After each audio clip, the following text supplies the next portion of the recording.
Well, hello, welcome all. Before proceeding, I pay my respects to the Mulrimina people as the traditional and original custodians of the lands on which we meet, and I acknowledge the continuing connection of the Tasmanian Aboriginal people to the skies, land and waterways. I pay respect to elders past and present.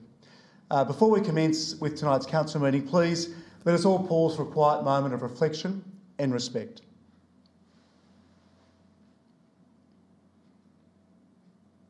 Thank you, councillors. Please be seated. Well, good evening and welcome to the Clarence City Council meeting of Monday, the 26th of February 2024. This meeting is being broadcast live on YouTube, and what is said in this meeting is not protected by privilege, and there is a link to the agenda papers on Council's website. Item number 2, apologies. Councillor Hume has a leave of absence. I also note the Deputy Mayor, Councillor Ritchie and Councillor Mulder are also apologies this evening. Moving now on to item number 3, declarations of interest of councillors or close associate. Are there any declarations from councillors? There being none, we now head into our omnibus item number 4. 4.1 is confirmation of the minutes. The minutes of the council meeting held on the 5th of February 2024 and the minutes of the Special Council Planning Authority meeting held on the 13th of February 2024 have been circulated. Are there any issues arising? We move now on to 4.2, Mayor's communication, and my diary entries from the 6th of February through to the 26th of February have been circulated, as well as the Deputy Mayor, Councillor Ritchie, attending those two events on my behalf. I would now like to table the Business Employment South East Tasmania Members Report dated July to December 2023. 4.3, thank you, Acting CEO. 4.3, Council workshops as listed in the agenda. 4.4, tabling of petitions. Acting CEO, are there any petitions? No, Mayor. Thank you.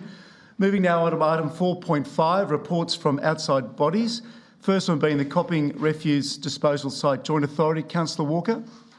Yes, we've met earlier this month and a report and minutes to follow. Thank you very much. The Southern Tasmanian Regional Waste Authority. Councillor Warren. Thank you. Yes, we met on Thursday last week and the minutes will follow, but I was particularly excited to see that in the garage sale trail, Clarence topped the state and came third in the nation. And I think particular thanks go to our comms team and to our waste manager, Mickey Young, for that outstanding result. But it's an example of how reuse and recycle and repurpose is better than just throwing your stuff out on the pavement. So well done, Clarence. Thank you, Councillor Warren.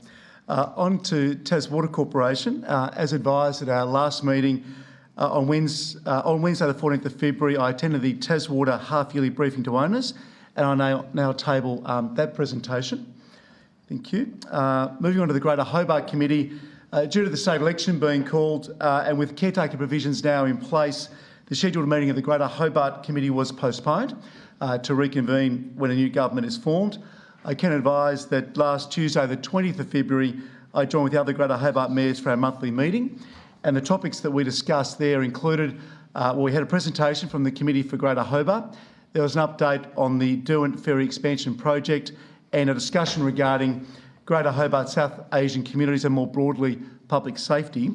As colleagues may be aware, last Thursday, the 22nd of February, the Rockcliffe Liberal government announced a $20 million commitment to support the expansion of the River Derwent terminal network, and I table a copy of the Greater Hobart Mayor's media release welcoming that funding announcement. Colleagues, are there any other reports from Council and special committees and other representative bodies? Councillor Chong. Thank you, Mr Mayor. I'll provide the minutes of the January meeting of the Richmond Advisory Committee. Wonderful, thank you. Councillor Hunter. Thank you, Mayor. I'd like to table the minutes from the Sustainability Advisory Committee from the 5th of February. Thank you very much. There being nothing else, move now on to 4.6, which is our weekly briefing reports. The weekly briefing reports of the 5th, 12th and 19th of February 2024 have been circulated to councillors. Are there any matters arising? Councillor James. Thank you, Mr Mayor. The 12th of February 2024, and I've referred to the Safeguarding Children and Youth Policy 2024. Thanks for that in-depth submission. My question is, are officers that obviously work for council or participate in any of the childcare centres, and there's only one of those, I believe, in Clarence, and also the youth centre at Rokeby, are they required to have working with vulnerable children or persons certificates? Thank you for your question, Councillor James. Acting CEO.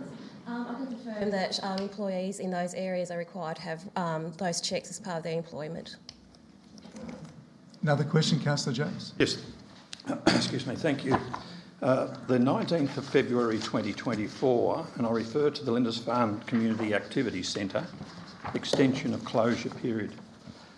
Mr Mayor, there has been a request and we've been advised that the new, the reopening date of the centre is expected to be on Monday the 25th March. Currently, some of the groups, and I'm talking about where there's a lot of senior citizens involved and have to obviously use the Alma's Activity Centre, could the necessary or the appropriate officer advise council as to the degree of renovations that need to be or are going to be undertaken to enable an extension to the 25th of March, please? Thank you, Councillor James. Mr Graham, are you able to shed some light on this? Through you, Mr Mayor, my understanding of that project was upgrading the external appearance of the building, plus I think from memory there was the internal work to the kitchen and other areas, and unfortunately delay in materials has required an extension of time. Thank you, Mr Graham. Councillor James? Was that originally included, Mr Graham, through you, Mr Mayor, was that originally part of the tender process, or was that something that came to light during the process? Mr Graham. My understanding there's been no change of scope of work through this project. Thank you, Mr Graham. Thank you, Councillor James. Any other matters arising from weekly briefing reports? Wonderful. There being none, I note that we're at the end of our omnibus items. Can I have a mover of the omnibus item? Thank you, Councillor Kennedy. Seconded, Councillor Chong. All those in favour? That's unanimous. Thank you very much. We now move on to item number 5, which is public question time. 5.1, public questions on notice. There are 2 people asking questions. Miss Jenny Rayner is listed on the agenda, and 2 from Mr Terry Polglaze. One's listed on the agenda. A second question was submitted, but due to an oversight was not included on the agenda, and we apologise for that. Both questions will appear on the screen.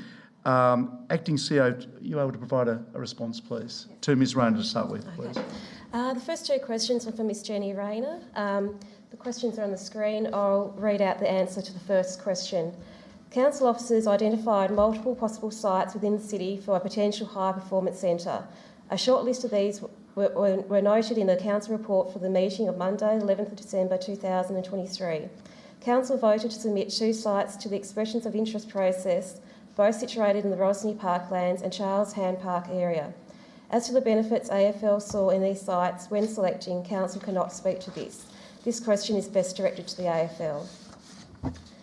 The answer to the second question is, as part of the ongoing planning for the High Performance Centre in the Charles Hand Memorial Park and the Rosny Parklands, Council will require a detailed survey of the trees which will be impacted by the construction of the ovals and the building. It will be a requirement of any agreement with the Department of State Growth that they prepare and implement an offset plan, subject to Council approval. The second questions are from Mr Terry Polglaze. The answer to the first question is, the development of the High Performance Centre is something that impacts all Clarence residents, not just a few interest groups. Through the consultation process, Council gave equal opportunity to all residents, individuals and interest groups to share their opinions. Council received a number of survey submissions from residents citing the positives of having the High Performance Centre next to the Rosny Skate Park, as well as concerns around its proximity. Council staff spoke to a number of Bastic Street residents and encouraged and facilitated them to complete the online survey. There was also an in-person consultation presence at the Paint Party Run event in close proximity to Charles Hand Park and Bastic Street. The topic of the current dog use in Charles Hand Memorial Park was raised by a number of survey respondents. Due to the anonymity of the survey, Council was unable to determine if the respondent represented any particular dog owner group. Through the development of a precinct plan for Charles Hand Memorial Park and the Rosny Parklands, Council will again engage in community consultation. The answer to the second question is this is a matter for individual councillors. Thank you, Acting CEO. 5.3, there's no previous answers to previous questions taken on notice. 5.4, questions without notice. Are there any questions from the gallery this evening? Thank you. Name and suburb, please. Mr Marsh of Belrive.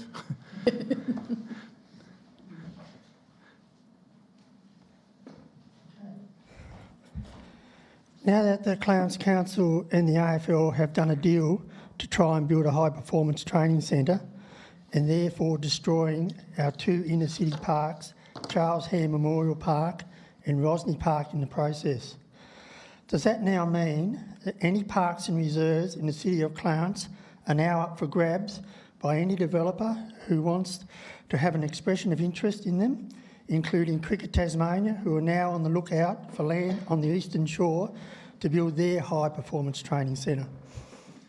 Mr Marsh, thank you for your question. The answer is that no, but rest assured we'll always engage with our community. Thank you very much. Are there any other questions from the gallery? There being none, we now move on to item number 6, deputations by members of the public. Members of the public making a deputation are reminded that they are limited to 3 minutes, and a time will sound at the end of that time. And in the interest of fairness, I will strictly enforce that rule. Deputations, please, Acting CEO. Thank you, Mayor. There are 3 deputations tonight. The first deputation is from Mrs Joanne Marsh in relation to the Kangaroo Bay pedestrian crossing.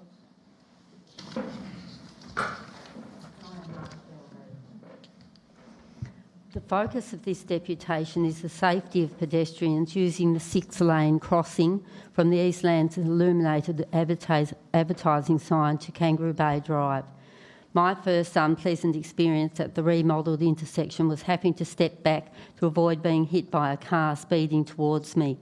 Misleading line markings and arrows needed to be corrected to improve road safety. I believe that the signalisation and signage at this location do not meet adequate safety standards.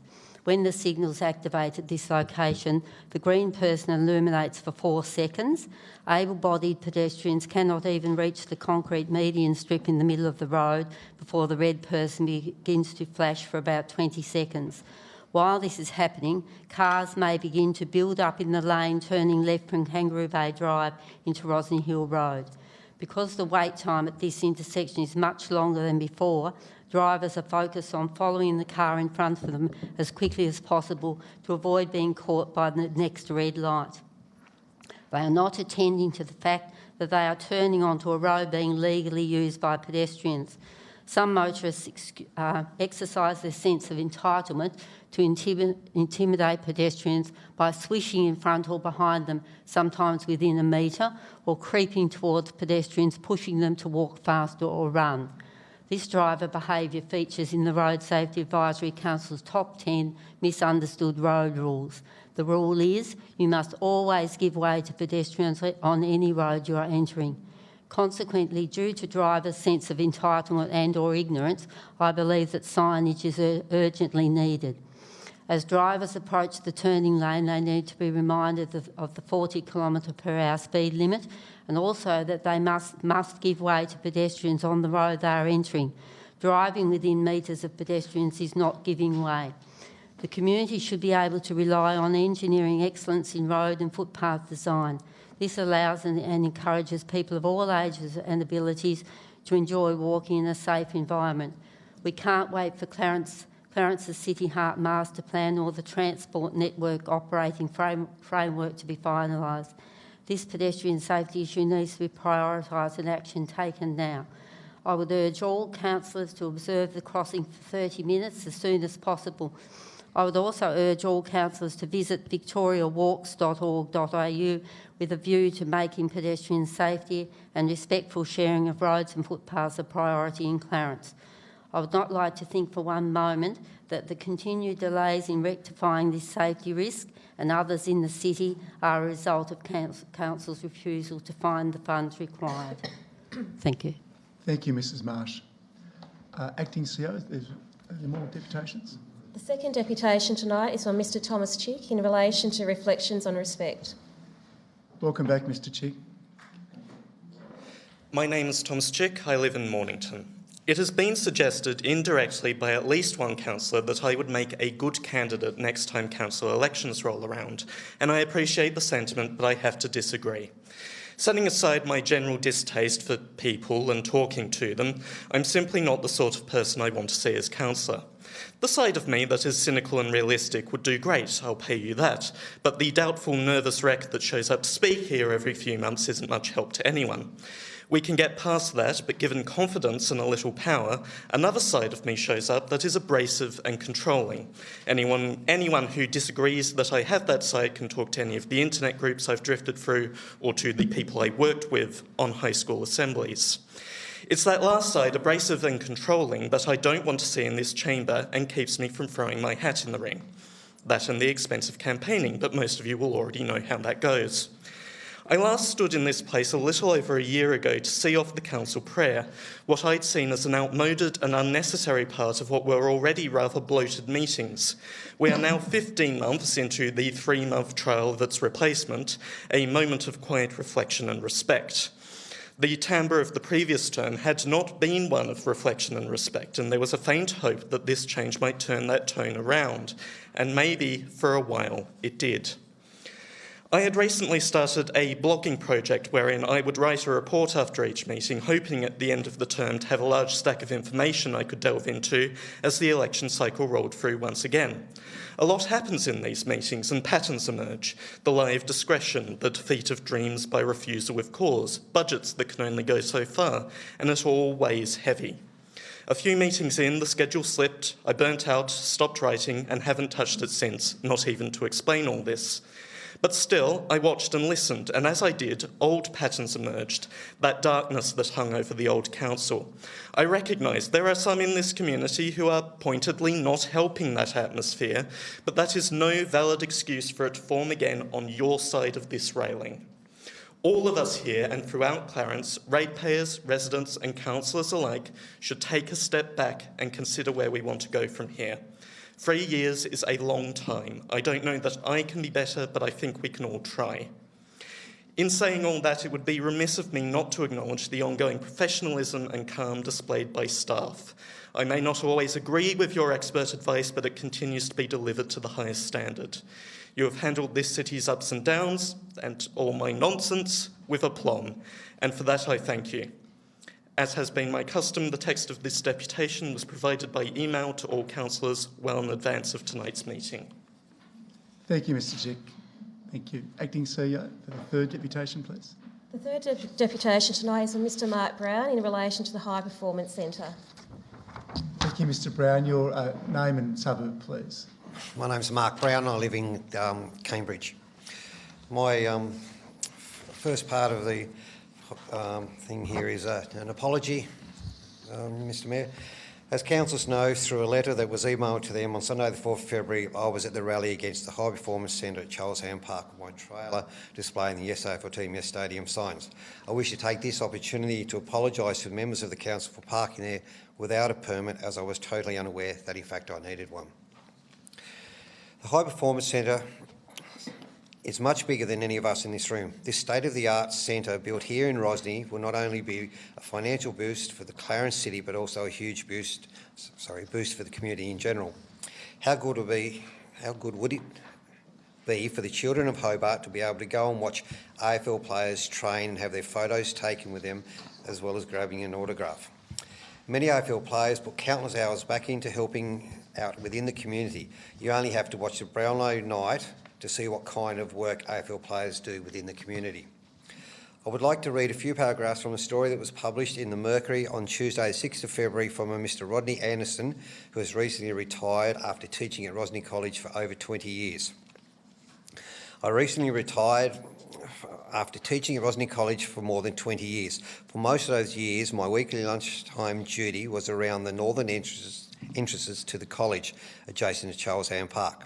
In all that time, I rarely saw students use the large parkland expanse, as most of them preferred to relax in the common room or on the adjacent lovely sheltered terrace area during recess and lunchtime breaks. The only activities I saw in the parkland area was the occasional bit of mischievous activity behind the trees, including the occasional swapping of cash for unidentifiable products. The High Performance Centre has the potential to be a huge benefit to Rosny College students. The health studies, athlete development, sports science and physical education classes would have access to the most modern facilities. Students in the college's vocational education and training, sport and recreation classes would be able to undertake work placements at the venue, working alongside world-class trainers, coaches and other specialised staff. My 17-year-old son currently attends Rosny College and has also confirmed to me that students hardly ever use Charles Ham Park. There will be over 100 players involved in the Tasmanian teams, 2 AFL sides, 2 VFL sides, men and women. Just imagine the community impact these players will have when they go to schools to hold clinics and talks. This will greatly encourage our young children to participate in sports. Let's not forget to mention the charity work that a lot of these men and women will be performing around the community. I ask our councillors, when a development application comes before the council, that all councillors carefully consider and approve the application for the benefit of the whole community. Thank you, Mr Brown, very much. Is there another deputation? No. Thank you very much. All right. Well, thank you. We now move on to item number 7, which is Planning Authority matters, and I advise that Council now intends to act as a planning authority under the Land Use Planning and Approvals Act of 1993. And we move to item 7.1, which is a development application for 11 Sunnyside Road, Lindisfarne, demolition of existing dwelling and 2 new multiple dwellings. I'll call for a mover of the recommendation, please. Thank you. Councillor Hunter, seconded Councillor Goyne. I'll start with this side. Thank you, Councillor Hunter. Yeah, I'm really just tabling it to get it on the table. I am really open to hearing what people have to say about this tonight before I decide how to vote. Thank you, Councillor. Councillor Goyne. Thank you. Thank you very much. Councillor Kennedy. Thank you, Mr Mayor. I'd just like to add there's a number of us that are familiar with this property, and I'm very glad to see it come back in the format that it's taken. So I'll be supporting this. Thank you very much. Any other colleagues? Councillor Walker. Thank you. Yes, look, if you read the report, you see that it's 2 dwellings on what can be described in today's currency as a generous-sized block. It's over 800 metres squared. The changes to the configurations are noted. So the planning report's fairly straightforward. There aren't really any substantive or meritorious grounds to a threshold that I can see for a planning authority to refuse this application. I would note that this is, however, a continuum of a change of, I guess, character and a situation where there will be, for some surrounding people, a deterioration in what they've experienced as far as ambience goes. That's something that the planning scheme permits, and again, something that is incentivised where all the activity is tending to happen within a general zone and a dearth of, if you like, inner residential zones or areas allocated within Clarence. With some cooperation, this is a way that we could move forward to allow members of communities to age in place and to perhaps see some of the changes in character not proceed at the pace they're going to. And they are going to, because under the current scheme and with our lack of inner residential opportunities, the incentivisation is to go to some of the more established areas with larger blocks and undertake some of these developments. So, going through the report, I think you see that it is appropriate to support this development, though. Thank you, Councillor Walker. Councillor James. Thank you. My question is in relation to the performance criteria. Well, first of all, the acceptable solutions 8.4.2 P1, and in that there is an exception to the acceptable solutions on page 16, and that is that clause 8.4.2 setbacks and building envelope for all dwellings. for units 1 and 2 exceed the building envelope prescribed with figure 8.1. So on page 17, under 8.4.2p1, it refers to, under Roman numeral 1, reduction in sunlight to a habitable room other than a bedroom of a dwelling on the adjoining property. So the officers have identified in that assessment that there would be a loss of solar access to rooms of dwellings on adjoining lots to the west of 9 Sunnyside Road, to the east of 13 Sunnyside Road, and to the south of units 1, 2 and 4. In relation to property 9 Sunnyside Road, there appears to be a very good reason why this clause is not applicable. However, it doesn't, from my reading of this, that it doesn't address the loss of solar access to the east of 13 Sunnyside Road and to the south of units 1, 2 and 4. Perhaps the city planner could explain as to what appears to be the case, that there is solar loss of solar access to the east of 13 Sunnyside Road and to the south of units 1, 2 and 4. Okay. Thank you, Councillor Jones. Mr Marr, are you able to answer that, please?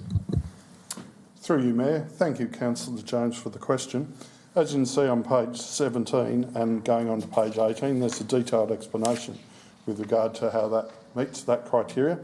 The key issue is that the performance criteria does not require that all solar impacts are avoided. It talks about it will not cause an unreasonable loss of amenity. The assessment in terms of looking at that 3-hour window is generally been consistent and has been supported through the tribunal, and that's the basis of the discussion. Thank you, Mr Marr. Anything else, Councillor Jones? Yes, look... Restart the clock, please. Thank you. Yes, thank you, Mr Mayor, for that follow on.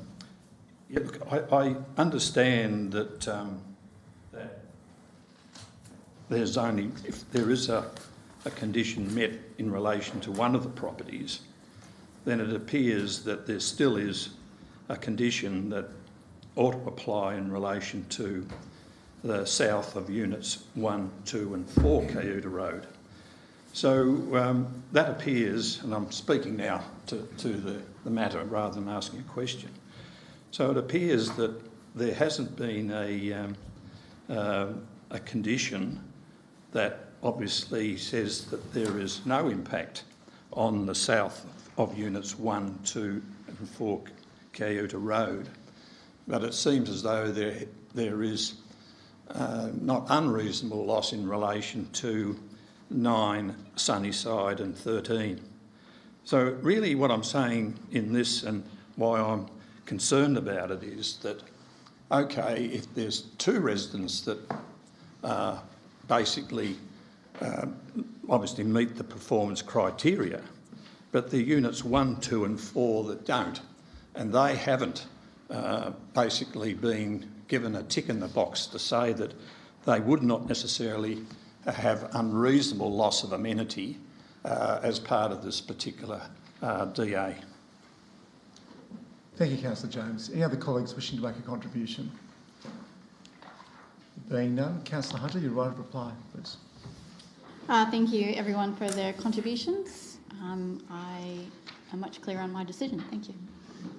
Thank you very much. Well, I'll put the recommendation, which is for approval for a development application, 11 Sunnyside Road, Lindisfarne, demolition of existing dwelling and 2 multiple dwellings. Put the motion. All those in favour? Against? An abstention from Councillor Jones. Thank you very much. Council now concludes its deliberations as a planning authority under the Land Use Planning and Approvals Act of 1993. Moving on to item number 8, reports of officers. 8.1, 2 and 3, there are nothing. Moving on to 8.4, governance. The quarterly report to October to December 2023 has been circulated. I'll ask for a mover of the report, please. Thank you, Councillor Chong. Seconded, Councillor Hunter. Councillor Chong, do you wish to speak to this matter, please? Just to commend the comms people, as always, on a really interesting and factual report. Thank you very much. Councillor Hunter. Yes, I'd like to thank officers for producing such a comprehensive report for us and the community. Mr Mayor, I do have a question in relation to the financials. Sure. Can we please have an explanation for the approximate $1.2 million variance in employee costs noted under expenses on page 69 of the report? Thank you very much. Ms. Foley, are you in a position to? Thank you. Through you, Mayor, that is just in relation to vacant positions and unfilled positions at this time. Thank you very much. Councillor Hunter. Any other colleagues wishing to make a contribution? Councillor James, thank you. Thank you, Mr Mayor. Again, I would like to draw Council's attention to page 14, and that is to the Kangaroo Bay Wharf site.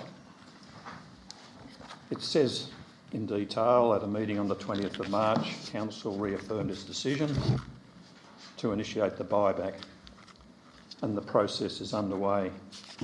Is the Mayor in a position to advise us as to where that process is and as to whether or not there is a number that may have been put forward in part of the deliberations between Shambroad and the Clarence City Council? Thank you, Councillor James. I'll defer to the Acting CEO in her role as Head of Governance to provide a more detailed answer. And you'd appreciate too, there are some confidentiality issues surrounding this part of the process, but Ms Shea, thank you. Thank you for the question. In relation to any comment made at mediation, I can't comment on that due to confidentiality, but I can say that the matter is progressing through the Supreme Court. The first directions hearing is on Wednesday of this week. Thank you, Ms Shea. Anything else, Councillor James? Yes, the other one is in relation to the City Heart, and obviously it refers to that the City Heart was temporarily paused while the Council and the community explored the opportunity to house the AFL-AFLW High Performance Centre. The final consultation and adoption of City Heart now is likely to be considered by the Council in Q4, in the third quarter of 23-24. Given that one of the key recommendations of the City Heart was for the use and the well-being of the Rosny Parklands, does that mean now that we would have to have a reworking of the discussions of what recommendations may have to come from the community in order to obviously no longer have the Rosny Parklands as part of one of the key recommendations of the City Heart project? Thank you for the question, Councillor James. Ms Wicks, you're in a position, please, to address this one. Through you, ma'am, we're currently understanding what the future of the City Heart looks like, and once we do have the options in front of us, we'll be bringing that to workshop to help you further understand that. Thank you, Ms Wicks. Through you, does that mean that there have to be a complete reworking in relation to the recommendations of the consultation process that came through from the residents and also from this council? Thank you, Councillor James. Ms Wicks? Through you, Mayor, again, we're still unsure what the parklands will look like and how that will work into the City Heart. But again, once we understand that, we'll be bringing that to workshop and further to the community. Thank you, Ms Wicks. Any other matters arising from the quarterly report? Councillor Tom, would you like a right of reply? No. All right, excellent. I'll put the motion, that is the adoption of the quarterly report from October-December 2023. All those in favour? Against? And abstention from Councillor Walker. Thank you. Moving now on to 8.4.2, Future of Local Government Review Final Report Council Submission. And there's a recommendation there that Council notes a submission regarding the Local Government Board Final Report and authorise the Chief Executive Officer for the submission to the Minister for Local Government. I'll call for a mover, please, to that recommendation. Thank you, Councillor Hunter. Seconder. Thank you, Councillor Goyne. Councillor Hunter. Yes, this is quite a comprehensive submission, as we would expect, on quite a serious issue. We've all talked through this at length. There's quite a few recommendations there that we've worked through. We might not all agree on this, but I think it undertakes or includes our various views, but more importantly, the views of the organisation as a whole, as I believe it should. I would like it to be noted that I personally I would like to see a bit further on Council's comment on recommendation 16, which is in relation to training. I personally feel that the training should be compulsory face-to-face, and that should be several days in duration, and that's to ensure consistency, councillor attendance, and that all councillors are aware of their roles and responsibilities, as well as it provides those important opportunities for councillors to network across the state. I think this is a fabulous submission overall, and I will be supporting it. Thank you, Councillor Hunter. Councillor Goyne. I would just like to reconfirm Councillor Hunter's sentiments and also add that face-to-face and possibly some more in-depth material would definitely not go astray. And I would like to thank the staff for the hard work that's gone into this. And let's hope the Minister for Local Government pays more attention to this than what he has to my emails. Thank you, Councillor Goyne. Councillor Warren, thank you. Thank you. And just picking up Councillor Goyne's point, given that the government is in caretaker mode, do we know whether this review will even proceed? Do we have any information on that? I mean, when we make a submission, where is it going? Who is it going to? What will happen to it? Yeah. Thank you, Councillor Warren. It'll go through, obviously, to the department. I received an email back from a Minister's office today, as you well know, having worked at very senior level of the bureaucracy. Caretaker mode is that we're now in. The department's still accepting, obviously, these submissions. And as to what happens with it post the 23rd of March, that obviously will be a matter for the new government and whoever sits on the Treasury benches and whoever has the ministry. But obviously we put our best foot forward. I can also confirm that LGAT as well, Dion Lester and his team have done a mountain of work as well and solid engagement across the sector. So there'll be a number of submissions made, and I think considering all the work that's occurred in recent years by the Honourable Sue Smith and others, it's important that that this sees the light of day. But as to what happens, that's obviously up to the new government. But thank you for that point. Whether or not it proceeds, given that this has been well discussed and well put together by the officers, I'm happy to support it. Thank you, Councillor Warren. Any other colleagues wishing to make a contribution? Is that a yes, Councillor Jones? Thank you. Yes. All right, Councillor Jones. It's interesting, and I know there has been a lot of work put in by the staff, and we've had a number of workshops in relation to this. And reading between the lines, it would seem to me that Council, in the verbiage that's been highlighted in the different sections, that Clarence would like to remain as is, as has been recommended in some of the earlier recommendations that came through.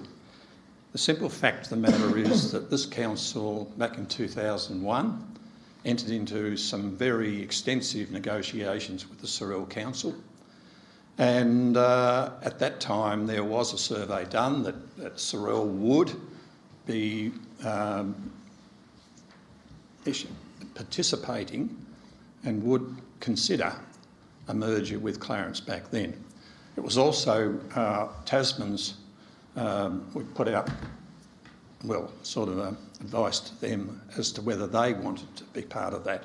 And at that time, it was declined, and subsequently at the election at the local government election, it was put on hold. The simple fact of the matter is that over the years, I have, and I've always agreed, that there needs to be a merger, that there needs to be, rather than the amalgamation word, a merger of the councils, and in particular to the South Eastern Council. I've always been of that view, as I believe Hobart and Glenorchy should merge, as should Kingborough and Huon, and so on and so forth. So that has always been my view, and I've actually clarified that or made that comment in the paper over the last 10, 15 years. This does address a lot of issues, and there is still an opportunity for individual submissions to be put in by the 28th of February, and I'm already in the process of doing that. I just spent 2 weeks in New Zealand, and also during that time, and I'm providing a report to this place in relation to my discussions at the Auckland City Council with elected members and corporate management, and also at the Christchurch City Council with the Mayor and elected reps. So I know we are basically miles apart, but Auckland Council went through a very successful amalgamation back in 2011. And that seems to be working very well indeed. But having said that, Mr Mayor, I believe that this particular presentation doesn't address some of the key issues that I know a couple of us have always espoused to, and that is to seek a merger into what I believe is a more appropriate move to the South Eastern Council. So having said that, I will abstain from this because I believe that if I put my support to this, then I cannot basically find a way to be able to continue my submission to the local government review by the 28th of February. Thanks. Thank you, Councillor James. Any other colleagues wishing to speak on this? Thank you, Councillor Walker. Where do I start? And I thank my colleagues for their contributions. I can't let the Auckland merger go unremarked because that was a train wreck. And if you want to see profligacy, all roads head to Auckland. And if you don't think that's right, how about spending $500,000 on a new slogan? The City of Sails is what Auckland is when you go there, a magnificent harbour city, wall to wall with sails. But no, that couldn't stay, so they changed it to something like a place desired by many or something like that. The debt per person is well over 20,000. The infrastructure is behind, and there's just nothing to recommend from it. I'm not saying that everything's perfect in Auckland or in Wellington even, although at least in Clarence we don't have mayors building walkways out the front of or cycleways out the front of the house. So there's learnings. There's certainly learnings from that part of the world. As somebody that lived in the Great Upper Hutt Council for about 3 years, and I'm sure Mayor Guppy is watching from afar. So hello, Wayne. The Future of Local Government review has been the most thorough, comprehensive process into local government this century and likely last century. It's gone over years. It has had multiple iterations, multiple opportunities for consultations, and I thank those members from around this table that have participated once or in fact several times on this. Will anything come from it? I guess that is something that we're going to find out in due course. What I will say is that whatever happens at the state level over the next few months, it will remain a valuable resource even if recommendations aren't acted upon immediately. And one of the things it did do, which was fabulous, was, again, a holistic approach. It's not the adhocracy of past where a couple of councillors have a wink and a nod and say, you know what, I reckon we could be all right together. And that's sort of been the adhocracy, the approach that's sort of been taken with these piecemeal councils sort of talking at the margins. So a really thorough list of recommendations. There was thoughts that it was going to be compulsory mergers, and that was taken off the table, but a very comprehensive list of way forwards has been put out there. And that has come up with the reason that Clarence should stand alone, and there are good reasons for that. We're already the second most populous council in the state.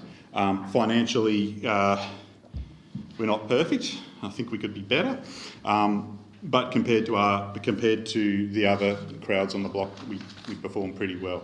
And as far as the southeast corner goes, I think what the report was identifying is that Sorell, if you like, is the capital of the southeast. It is the place of you know, retail and other things for communities up the coast, all the way towards Swansea, Orford and so on, and also from down the Tasman Peninsula. So there are things to sort of bear in mind around the merger side. But it wasn't all about mergers, and they've talked about professional development. I'm hoping one of the things that comes out of it is better transparency around benchmarking, around accountability, around council performances, because I think it's very hard for ratepayers to really have a strong sense of how their council is performing compared to others, and that means you know, they might be, the appetite for reform might be stronger if they find out the true state of the way their council is going. Lots of points in this slide, or in this process. The response has plenty of things I disagree with, but I'm going to be voting for it because we vote within the chamber as council's representation. We can, as Councillor James, Mr Mayor is doing, make our own submissions. And I just want to say that, yes, I thank the staff, and I will highlight the CEO in this. He really put a phenomenal amount of work into it, and I'm grateful for that effort. So I encourage people to support this motion, and I would also encourage those that are enthusiastic, even if they're only on a couple of issues, by all means make a contribution directly to the Future of Local Government Committee on those specific matters. Thank you. Thank you, Councillor Walker. Any other colleagues wishing to make a contribution? There being none. Councillor Hunter, right of reply. It's been very interesting to listen to my colleagues this evening, and thank you, Councillor James, for sharing your experience of your visit to New Zealand. That was quite interesting.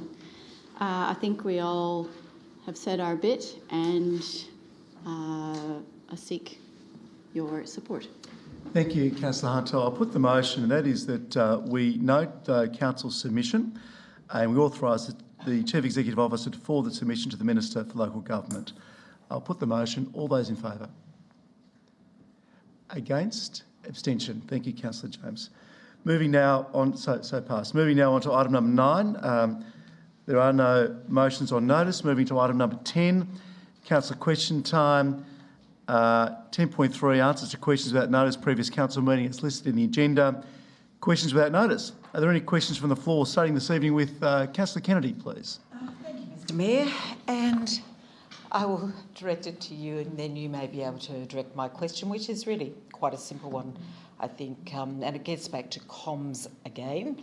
I brought this up a couple of meetings ago, I think, and taking on board Councillor Chong and Warren's comments on the fabulous job our team have been doing, and especially with our social media platforms. I just would like to know, are we going to have the same level of engagement with the Jazz Festival about to kick off? Thank you, Councillor Kennedy. I might actually, Ms Wicks, would you like to answer this? And with regards to the Jazz Festival, then I might have something to say as well. So thank you, Ms Wicks. Through you, Mayor. We've currently had to make a call to go a little quiet on our social media platforms the last week or so. We've been receiving quite an overwhelming level of negative comments on our social media platforms, and just due to that, we've decided to use going quiet on our social platforms as a bit of a circuit break, just to try and level that out for the time being. But we will be slowly ramping back up and promoting our Jazz Festival and all of our other wonderful events in the lead up to, and we're going to go from there.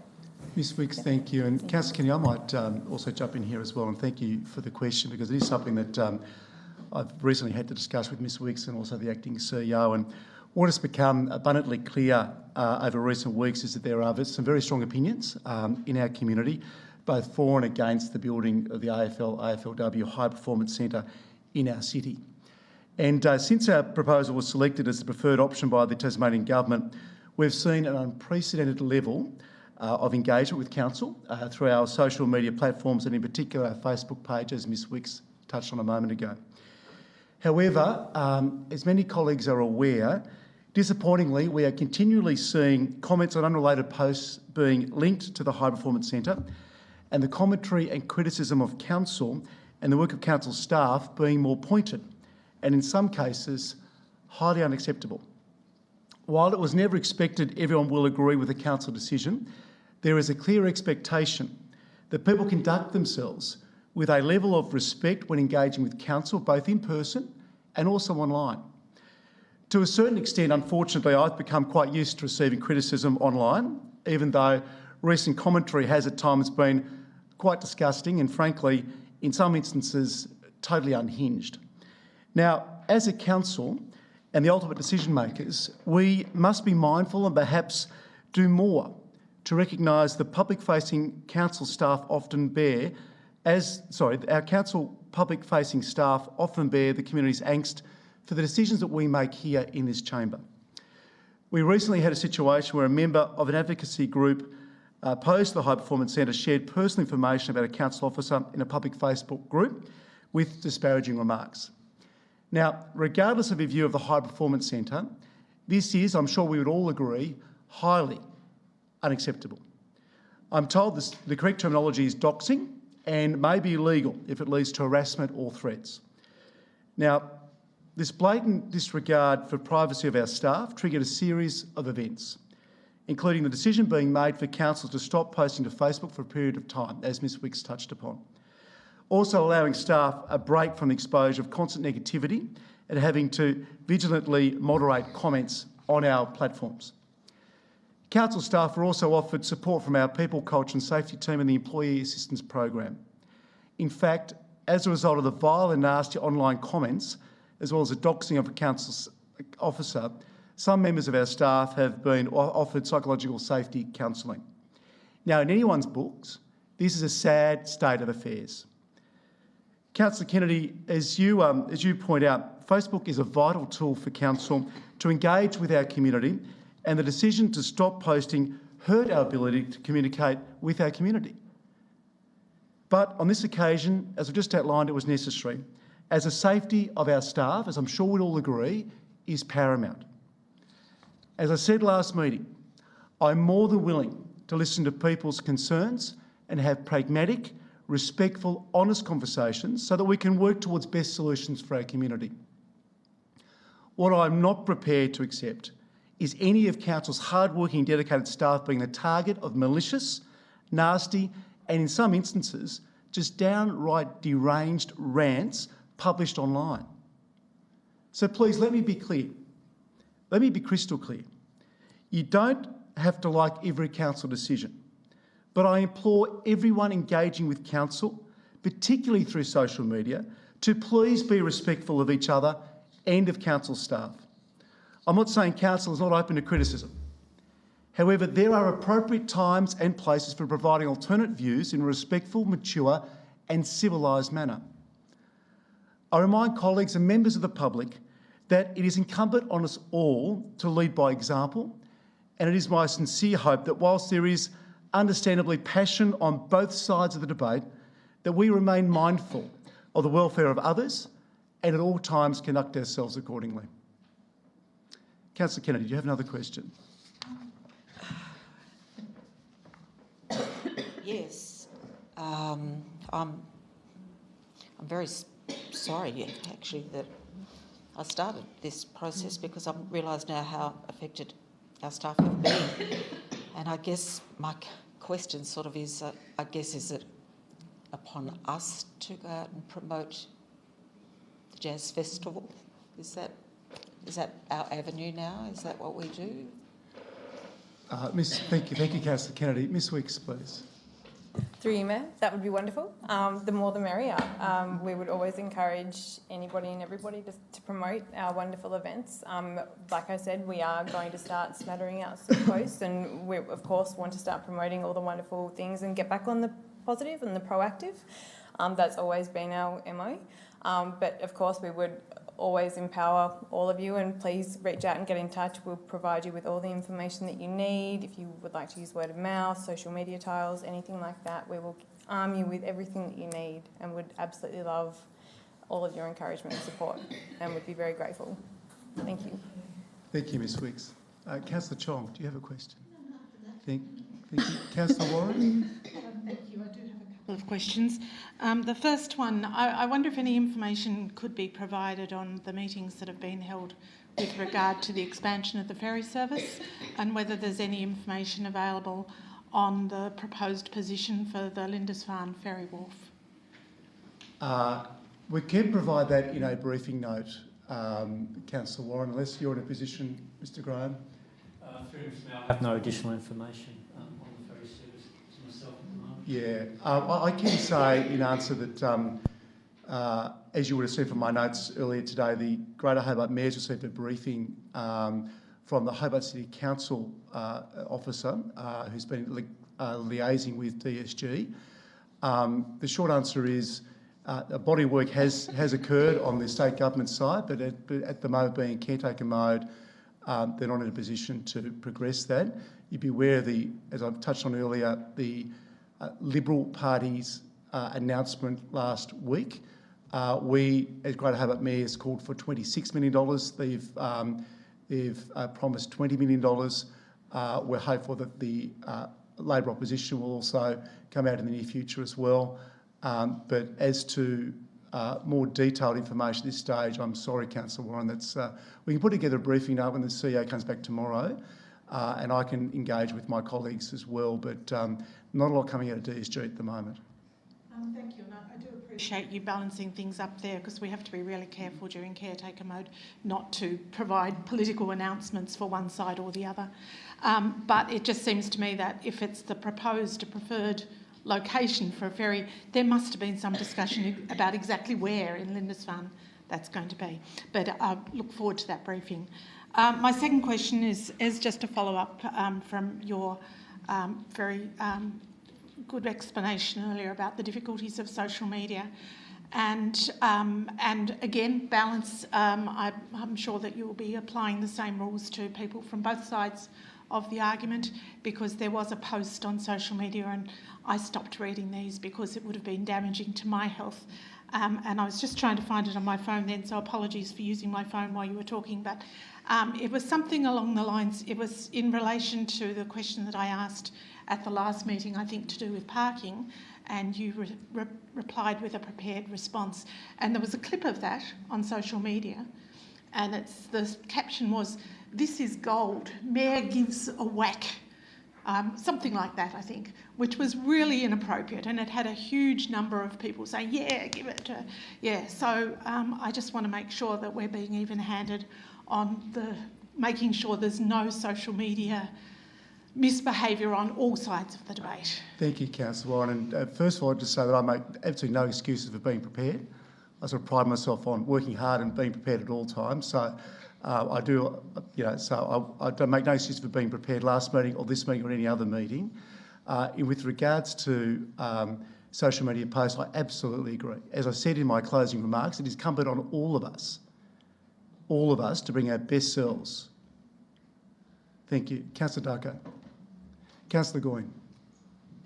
Other people's question spaces as well. I do have two, at least, but I'll go with two for today. Just a question, as everyone's probably aware, we've been having some issues at the water filling station at Lauderdale. Councillor Hunter brought this up a few meetings ago, and I do believe that there was the response at the time was that there was no intention to service water to the peninsula. Do we have the capacity as, I'm not sure quite the correct term, stakeholders with TasWater to petition them for either another filling station or an emergency filling station in the event of what continues to happen, and if we don't get some rain it will continue to happen? And how we would go about doing that, or having a secondary station somewhere else on the peninsula that could service water filling? Thank you, Councillor Goyne. Mr Graham? Mr Mayor, I'll take that one on notice. We do have a councillor request on a very similar matter or the same questions, and we are seeking advice to TasWater on the potential extension of the existing line in the future. My understanding of that water filling station was that there was pressure issues occurring to the local residents, so they reduced the pressure to focus on their immediate customers, but I understand that's been resolved at the moment and the pressure is back to normal. Thank you, Mr Graham. Councillor Graham. My second question is following on from last council's question in regards to road upgrading being checked. Specifically, has Acton Road and the works been done between Acton and the primary school and Nowra Road done recently? Have they been deemed fit for purpose by those that assess them after completion? Mr Graham. I'll have to take that one on notice and I'll provide an answer to council. Thank you. Thank you, Councillor Goy. Councillor Walker. I was just going to ask about who controls the timing of the lanes to the Tasman Bridge. There we go. Who controls the timing?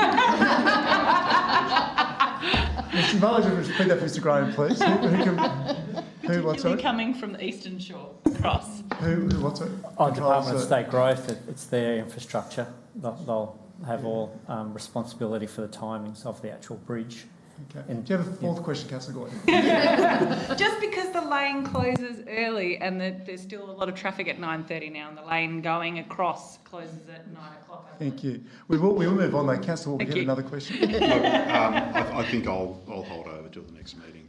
Thank you. Councillor James. Yes, thank you, Mr Mayor. I understand a vacant council property on Cambridge Road caught fire a few weeks ago. Yeah. And a section of the building was destroyed.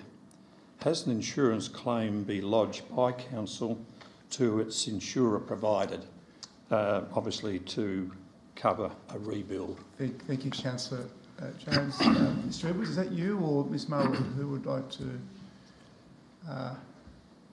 or acting CEO, sorry. Yes, sorry. Ms Shea. Thank you for the question. I understand council officers are in the process of working out whether to make an insurance claim or not, and that will be based on what the amount of damage is. So I'll be able to provide an update in the next week or so. Councillor Clarence. My second question is in relation to the trailer that was parked on the Charles Hand Park on the 3rd of the 2nd, 2024. I understand from the earlier speaker that a permit wasn't sought. My question is council going to seek a retrospective permit, or what action will be taken in relation to this matter, in relation to the van being parked on council land? Thank you, Councillor James. As was outlined last meeting, there were no permits either for the rally or for a number of vehicles that were actually on that site. It wasn't a van, it was actually a ute and a trailer. We've had an apology this evening. So there were no permits from either side of the debate. As I said last meeting, as I tried to express tonight, it's time, I think, for all of us to move forward positively as a community. There won't be any retrospective seeking of permits for either side. Okay? So I think that answers that question. Councillor Hunter. Thank you. Two questions. At a council meeting several months ago, I requested a workshop or information session on council's risk management framework. This has yet to eventuate. So about a month ago, I submitted an elected member's request asking for the same thing, and still no response. I know everyone's busy, I understand that. Furthermore, I've yet to see any minutes from the Risk and Audit Committee in the 15 months I've been in this chamber. So can I please have an update as to when this might occur, as all councillors have a responsibility to review this framework? Thank you for the question, Councillor Hunter, Acting CEO. Thank you for the question. I'm not aware of the request for the risk management framework, but that's something that can be organised. And copies of the minutes too, that is something that would be available to elected members as well. So we'll get onto that as well. But thank you for raising it, Councillor Hunter. Your second question, please. Second question is, I know there's a lot going on with the training facility and we get lots of questions, so can we just please have an update on the proposed process and timeline into relation to what I think is being called a precinct plan in relation to that facility, and noting any opportunities for community engagement with residents and community stakeholders. Thank you very much. Ms Wicks, would you be in a position to touch on this, please? Through you, Mayor, I might take that on notice and provide a memo to councillors. That's Wonderful, thank you. Mr Mayor, I'd just like to raise a point of clarification, and that is that the organisers of the rally, that's the large section on the pavilion, did seek a permit, and they did try to get a permit before the event. They did try to get a permit, whereas the other organisers did not. Councillor James, as you would be aware from your many decades of service in this chamber, is about, as I understand, an 8-week lead time. Am I right on that for permits? 8-week lead time. Turning up 2 days before, rocking up to the reception desk, seeking a permit, just doesn't cut it. No, Councillor James, there's a process in place. We won't be cutting corners for anyone. And as I say, we won't be retrospectively doing anything to anyone. We're going to move forward positively in the best interest of our city. So that's the end of the matter. I'll call for a motion now to move into closed meeting. So move it, please. Thank you, Councillor Chong. Seconded, Councillor Goyne. All those in favour? Thank you. That's unanimous. So thank you to those members of the public who have attended in person this evening and those joining us via the live stream. Please end the live stream now.